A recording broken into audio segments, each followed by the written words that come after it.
to ask a few questions. I think this would be a good time because with these incredible people, this is the media. You've heard me talking about it on occasion, seldom, right? But on occasion. And I think with you in the room, I have a feeling that they'll ask me much nicer questions. They'll tone them down, right? And thank you for the apology. I appreciate it. That was very nice. Yahoo. I appreciate it. It was very nice. Yeah, go ahead, Jim. Go ahead. Yes, Mr. President, today the U.S. hit a grim milestone of 1 million cases of the coronavirus.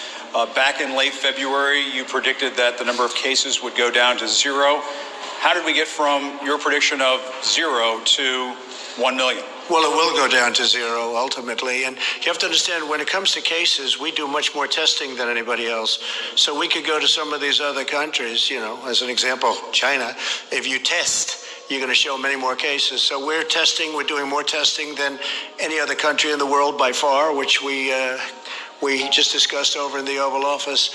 So we're going to show more cases because we're doing much, much more testing, double anybody else. Somebody said if you add everybody else combined, that would be a number. And it will be at the appropriate time. It will be down to 0, like we said. The experts at the time saying that the number of cases would go up, we would have community spread.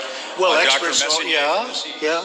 Warning about this. Right. Also, experts, many very good experts, very good people too, said that this would never affect the United States. It wouldn't affect Europe. It wouldn't affect anything outside of China. So we were listening to experts, and we always will listen to experts. But the experts got it wrong. A lot of people got it wrong, and a lot of people had no idea it would be this serious.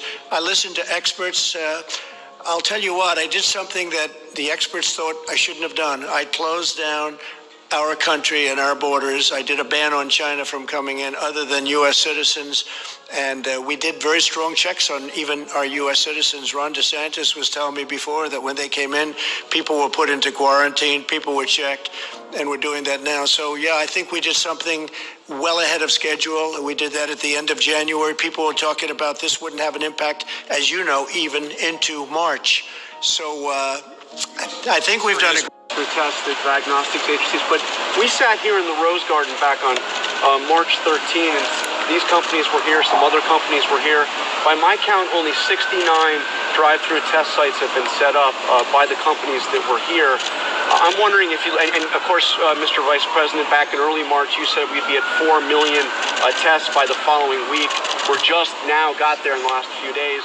So what have you learned about what went wrong, a month and a half or over the last month and a half or 2 months, and what's going to go right now? What lessons have you learned from the mistakes over the last, month and a half or so? John, I appreciate the question, but it represents a misunderstanding on your part and frankly, a lot of people in the public's part about the difference between having a test versus the ability to actually process the test.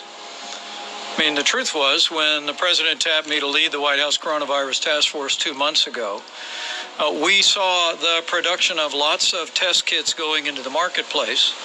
But as the president has said many times, what he understood early on was the old system would never be able to process the tests at the massive volume that we would need in the midst of